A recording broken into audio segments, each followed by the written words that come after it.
আসসালামু আলাইকুম ভিউয়ার্স, আজকে রেডি হলাম আবারও একটা আইপিএস নিয়ে, যেটা হচ্ছে শোকামের সোলার আইপিএস। তো আসলে হঠাৎ করে মাঝপথে এসে মনে হয়ে গেল যে না, এখানে একটা ছোট্ট ভিডিও দেওয়াটা আমার ভিউয়ার্সদের উদ্দেশ্যে দেওয়াটা উচিত। তবে সেই সূত্রে বলে রাখি, আজকে এই সোলার আইপিএসটা যদি আপনাদেরকে দেখাই, এটা হচ্ছে শোকাম সোলার। এই যে এখানে দেখেন মডেলটা দেওয়া আছে। তো বিশেষ করে যদি আমরা বলি আর কি, যে এটা কিন্তু সোলার, যেটা আর কি, এই যে এখানে দেখেন কি ধরনের সম্পূর্ণ লাইনগুলো দেওয়া আছে। তো আমরা এখান থেকে যদি দেখাই, এটা হচ্ছে টেম্পারেচার সেন্সর, যেটা ব্যবহার করে আর কি সোলারের জন্য। এখান থেকে এটা হচ্ছে এমসিবি সার্কিট ব্রেকার, এটা হচ্ছে সোলারের জন্য। এই যে প্রত্যেকটা অপশনে যেগুলো সোলারের দেওয়া আছে, 13.0-তে আপনার জিপিএ 13.0-তে যেগুলো 15 এম্পিয়ার। আর এখান থেকে যখন আপনার টেম্পারেচারগুলো শো করবে, টেম্পারেচারের উপরে কিন্তু এটা সোলারটা অটোমেটিকলি কানেক্ট এবং ডিসকানেক্ট হয়। এটা কিন্তু অটোমেটিকলি সোলার থেকে ডিসকানেক্ট হয় এবং কি সোলার থেকে চলে। এই যে এখানে যদি বলি আপনাকে, এটা কিন্তু 12 ভোল্ট একটা সোলার আইপিএস। এটা হচ্ছে সোলারের যে পয়েন্টগুলো এটা লাগানোর জন্য। যদি আপনাদেরকে দেখাই, তো এটাতে মূল অপশনটা কি, এটা পাঠাইছেন আমার এক টাঙ্গাইল থেকে আমার এক ভাই, উনি এই যে এটা পাঠাইছেন। যদি দেখায় আপনাদেরকে আর কি, তো Geda engineering servicing centre, post Mohammad Bilal Hossain, ওনার ফোন নম্বর দেওয়া আছে, ময়মনসিংহ রোড, 25 মাইল, জলছত্র, মধুপুর, টাঙ্গাইল।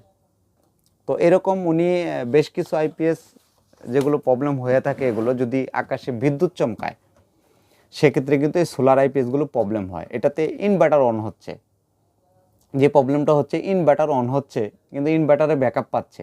যখন কারেন্টে দেওয়া হচ্ছে, দেখা গেছে দিনের বেলা সোলার থেকে চলতেছে, যখন এটা কারেন্ট চলে গেছে, যখন সোলারের তাপমাত্রা চলে গেছে, সেক্ষেত্রে কিন্তু অটোমেটিকলি যে ইনভার্টার মানে এসি ইনপুট হবে, সেটা কিন্তু হচ্ছে না। এখন প্রবলেম হচ্ছে যে এটার আসলে মূল সমস্যাটা কোথায়। তো আমরা যদি দেখতে যাই যে এটার মূল সমস্যাটা কোথায়, তো সেই অনুযায়ী কিন্তু আমাদের এই কাজটা করা, তো আমাদের এখানে পাঠানো। এটা উনিও একটু চেষ্টা করছেন বা দেখছেন, কারণ উনিও একজন টেকনিশিয়ান। তো দেখা গেছে যে যখন এটা না হয়েছে, তখন আমার এখানে পাঠানো হয়েছে। তো অবশ্যই যদি বিলাল ভাই ভিডিওটা দেখে থাকেন, তো অবশ্যই কমেন্টস করবেন।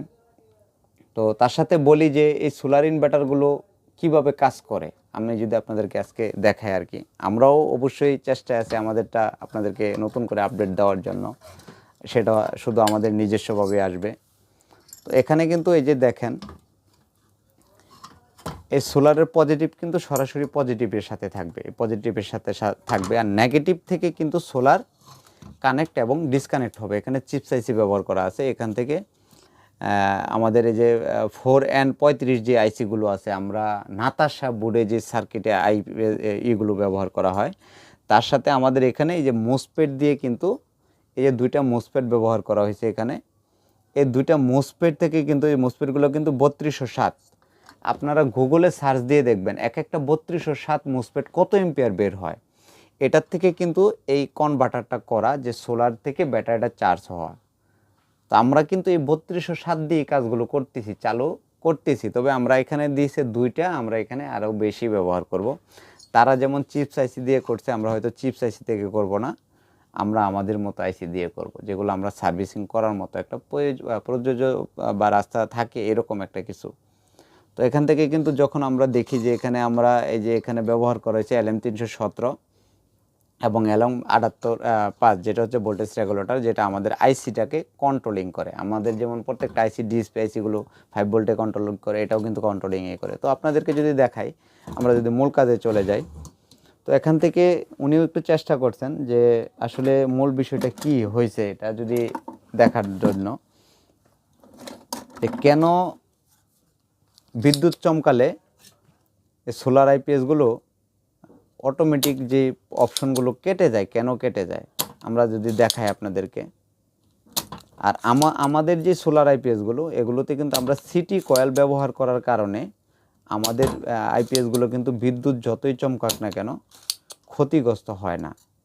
প্রয়োজনে এরকম হবে যে আপনার এসি ইনপুট আউটপুট সম্পূর্ণ ডিসকানেক্ট করে দিবে, ব্যাটারি লেভেল যেটা ডিসপ্লেতে দেখায় এটা বন্ধ করে দিবে, টোটালি বন্ধ করে দিবে, কিন্তু আমাদেরগুলো এরকম ক্ষতিগ্রস্ত হবে না। তো আমরা প্রথমত চপারটাকে খুলবো, খুলে আপনাদেরকে দেখাচ্ছি চপারটার মাধ্যমে কি ধরনের সমস্যা হয়েছে। তবে এটা খুবই লাইনগুলো চিকন, তো একটু সাবধানতার সাথে খুলতে হয়।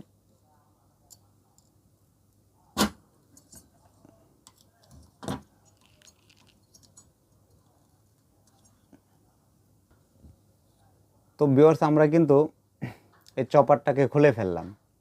এই চপারটা কেন খুলে ফেললাম, আমরা এর আগেও কিন্তু একটা ভিডিওতে দেখাইছিলাম যে আমাদের সুকাম সার্কিটে যখন এই চপারটা কেটে যাবে তখন কিন্তু মেইন লাইন ভোল্টেজটা ইনপুট হবে না। যদি আপনাদেরকে দেখায় আর কি, একটু জুম করেন, তো এখান থেকে যদি দেখায়, এই দেখেন ভিতরে কিন্তু পুড়ে গেছে, বিদ্যুৎ চমকানোর কারণে ভিতর থেকে এটা কিন্তু পুড়ে গেছে, কয়েলটা পুড়ে গেছে, একদমই কয়েলটা পুড়ে গেছে।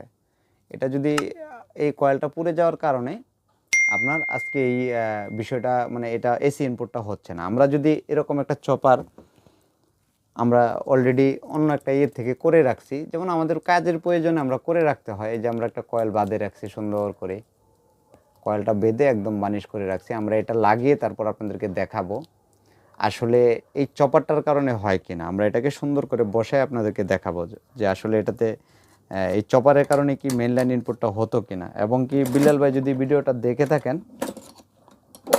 অবশ্যই কমেন্টস করে জানিয়ে দেবেন, কারণ উনি তো আমার ইউটিউব চ্যানেল থেকেই কিন্তু আমার ভিডিও দেখেই কিন্তু উনি আমার এখানে পাঠাইছেন। তো দেখি আমরা এই চপারটা ব্যবহার করি আসলে সম্ভব হয়ে ওঠে কিনা। তো ভিউয়ার্স, আমরা চপারটাকে লাগিয়ে দেখতেছি আসলে কি সম্ভব হয়ে উঠলো কিনা। আমরা এই চপারগুলো বেঁধে রাখি, অবশ্যই আমাদের কাজে লাগে, তো সেজন্য অবশ্যই এগুলো বেঁধে রাখতে হয়। যেমন এটা খুলে ফেলছি, আবার এটাকে বাইরে রাখবো, আবার আরেকজনের এই সমস্যাটা হবে ওনাকে এটা দিয়ে দেব। তো এরকমই, কারণ এই ছোটো চপারগুলো খুব বড় ধরনের প্রবলেম ফেস করে বা প্রবলেম হয়ে যায়। আসলে কাজ বুঝলে অল্প সময়ে সব কিছু সম্ভব। তো আমরা এটাকে লাগালাম,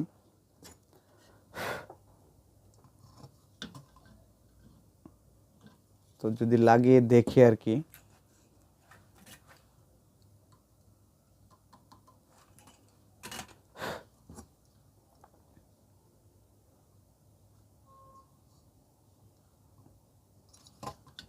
এই পাশে, কারণ এটা উপরে এই পাশ আর ওপাশ সোল্ডারিং, তো অনেক ক্ষেত্রে যদি না হয় তাহলে আবার ওপাশে পাবে না, যার জন্য একটু সুন্দর করে দেখে নেবেন যাতে এই পাশ আর ওপাশ দুপাশে পায়।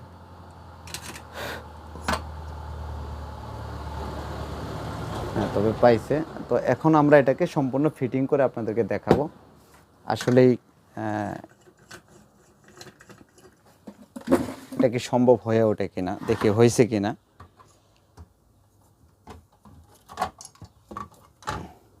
এগুলো কিন্তু অ্যালুমিনিয়ামের, একদম অ্যালুমিনিয়াম, খুব শক্ত হার্ড।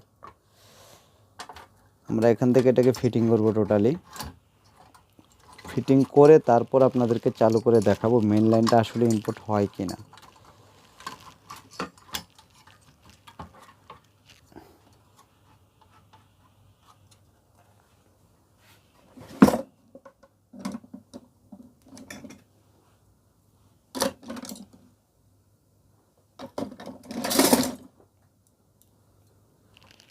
আমরা শুধু সামরিকভাবে দুই পাশে দুইটা নাট লাগিয়ে তারপর দেখবো আর কি।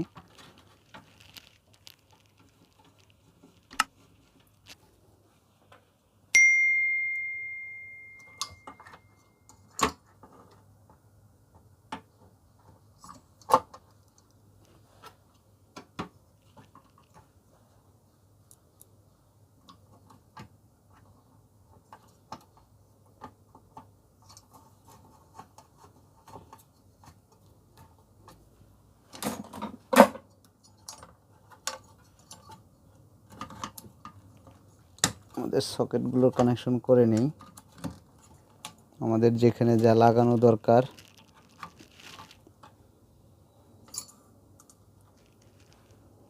কুলিং ফ্যান, ব্যাটারি নেগেটিভ,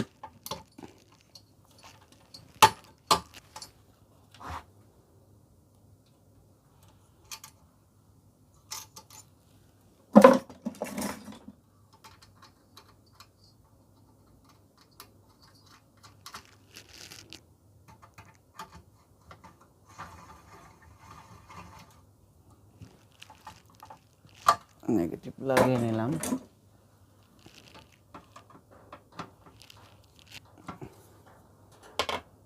এখন হচ্ছে আমাদের পজিটিভ, এই যে পজিটিভটা সরাসরি কিন্তু পজিটিভের সাথে লাগবে, নিয়ম যেটা আর কি এই অনুযায়ী প্রত্যেকটা নিয়মে কিন্তু নেগেটিভ থেকে কিন্তু ব্যাটারি কানেকশনটা ফুল কাট হয়।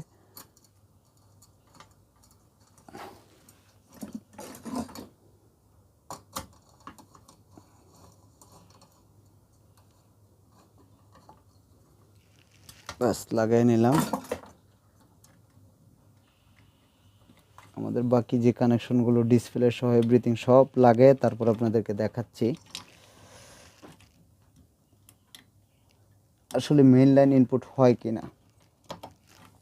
তবে আরেকটা বিষয় বলে রাখি ভিউয়ার্স, তো আমরা অনেক সময় কিন্তু ভুল করে ফেলাই, আমরা ডিএসপি আইপিএসগুলো কিন্তু অনেক সময় ব্যাটারি সাথে সংযোগ না করে কিন্তু যদি আমরা এসি লাইন ইনপুট করি সেক্ষেত্রে কিন্তু অনেকটাই প্রবলেম ফেস হয়। আজকে বলে রাখি একটা কারণেই, এটা যারা আইপিএস নিয়ে থাকেন বা আমাদের কাছ থেকে নিয়ে থাকেন তারা কিন্তু এই ধরনের প্রবলেমে পড়ে যান। মনে করেন যে ব্যাটারি তো আছে, দেখি আগে কারেন্টের সাথে সংযোগ দিয়ে যে আমাদের এই আইপিএসের ডিসপ্লেটা কীরকম আসে, সেক্ষেত্রে কিন্তু একটা প্রবলেম হয় যে আমাদের আইপিএসগুলো কিন্তু ব্যাটারিতে চার্জ হয় না, তখন কিন্তু সিটি কয়েল থেকে একটা প্রবলেম ফেস করতে হয়। তো আমরা যদি কানেকশনগুলো করি, এই যে ডিসপ্লের যে তারগুলো একদম খুবই মোটা, এগুলো কিন্তু অ্যালুমিনিয়াম, এই যে দেখেন একদম অ্যালুমিনিয়াম।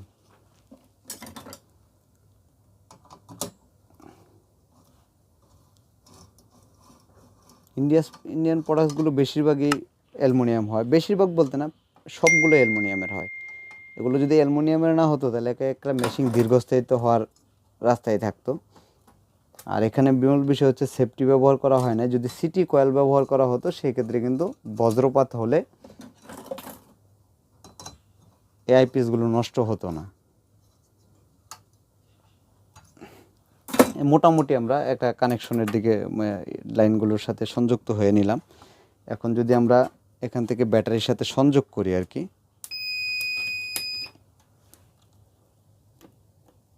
ব্যাটারির সাথে সংযোগ করলাম, শক্ত করে সংযোগ করলাম। আমরা যদি ইনভার্টারটা অন করি, এই যে দেখেন এখানে লেখা চলে আসছে কিন্তু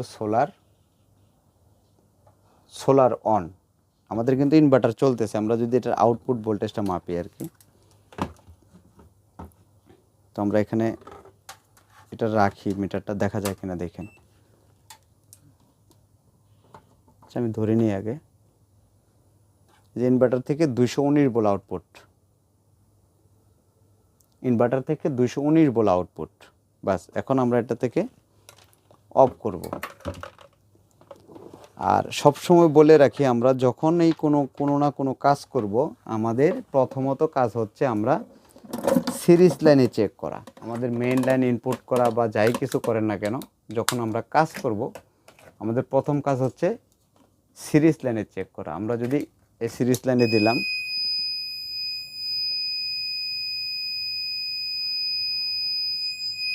সার্কিট ব্রেকারটা বন্ধ করা,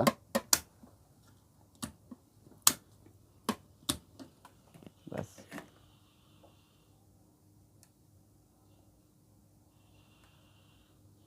এ দেখেন আমাদের চার্জিংয়ে যে সিরিজ লাইনে দেওয়া আছে, আমাদের সার্কিট ব্রেকারটা বন্ধ করার থাকার কারণে আমাদের কিন্তু একটা ফেজ পাচ্ছিল আর একটা কিন্তু পাচ্ছিল না। এই যদি আমরা লাইনটা দিয়ে দেখেন, আমাদের মেইন লাইনে উঠতেছে, তার মানে আমরা সিরিজ লাইনে দিছি, যার জন্য কিন্তু এটা চার্জিং দেখাচ্ছে যে সিরিজ লাইন জ্বলে উঠতেছে, বন্ধ হচ্ছে। তো আমরা যদি এটাকে সার্কিট ব্রেকার বন্ধ করে দিই, আমাদের নিউট্রাল পাচ্ছে না। বিষয়টা হচ্ছে এরকম যে আমাদের এই যে এখান থেকে কিন্তু ফেজ কিন্তু এখান থেকে দেওয়া, সার্কিট ব্রেকার থেকে দেওয়া, ফেজ সার্কিট ব্রেকার থেকে দেওয়া, আর নিউট্রালটা দেওয়া কিন্তু সরাসরি। এখন প্রশ্ন হচ্ছে যখন আমাদের রিলে হয়ে যখন যাচ্ছে না তখন কিন্তু আমাদের এই প্রবলেমটা হচ্ছে। তো আমাদের এই সার্কিট ব্রেকারটা ওঠানোর পর আমরা মেইন লাইনের সাথে সংযুক্ত করব। এই মেইন লাইনের সাথে সংযুক্ত করলাম, এই আমাদের মেইন লাইন প্লাস চার্জিং, বাস অটোমেটিক উঠে গেল বা সুন্দরভাবে উঠে গেল। এখন আমরা যদি এটাকে পিছনে চার্জিং এম্পিয়ারটা দেখতে যাই, আমরা এটাকে বন্ধ করে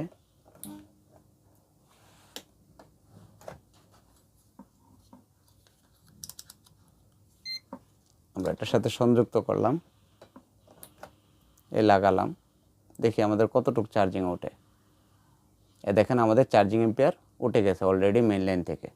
এই যে আমাদের এখান থেকে মেইন লাইন অন, আমাদের চার্জ হচ্ছে।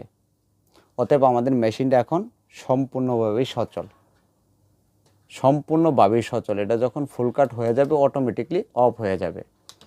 এখন প্রশ্ন হচ্ছে যে আমরা যখন এই যে সাধারণ যে ছোট্ট একটা বিষয় নিয়ে যে আমরা এটা দেখা যায় না কিন্তু যে এটা পুড়ে গেছে, এটা কিন্তু দেখা যায় না, না যাওয়ার কারণে কিন্তু আমরা এই প্রবলেমগুলোতে পড়ে থাকি। তো আমার এই ভিডিওগুলো দেখে যদি কারো ভালো লাগে তো অবশ্যই লাইক কমেন্ট শেয়ার তো করবেনই। আর আমি কিন্তু ফোনে সবসময় সার্ভিস দিতে পারি না, কারণ একটা কারণে ফোনে সার্ভিস দেওয়া সম্ভব হয় না। এটা সবসময় বলি ভাই, আমার তো কাজের জায়গা, এখানে আমার কাজ করতে হবে, ফোনে কোনো ধরনের সলিউশন দেওয়া সম্ভব না, এটা সবসময় বলি। তবে যাদের এরকম সমস্যায় ভুগতেছেন বা এরকম সমস্যায় পড়ছেন যে আমার কাছে চপার আছে বিধায় আমি আপনাকে লাগাই দিছি, যখন আপনার কাছে না থাকবে তখন আপনি কি করবেন, তখনের জায়গাটা আলাদা। আমরা সেটা নিয়ে পরবর্তীতে একটা ভিডিও আপনাদেরকে আপলোড করব। এই হচ্ছে সোলার আইপিএসের কাজ। এতটুকুর মাধ্যমেই আপনি সেরে নিতে পারেন সোলার আইপিএসগুলো। তবে সবাই ভালো থাকবেন। আসসালামু আলাইকুম।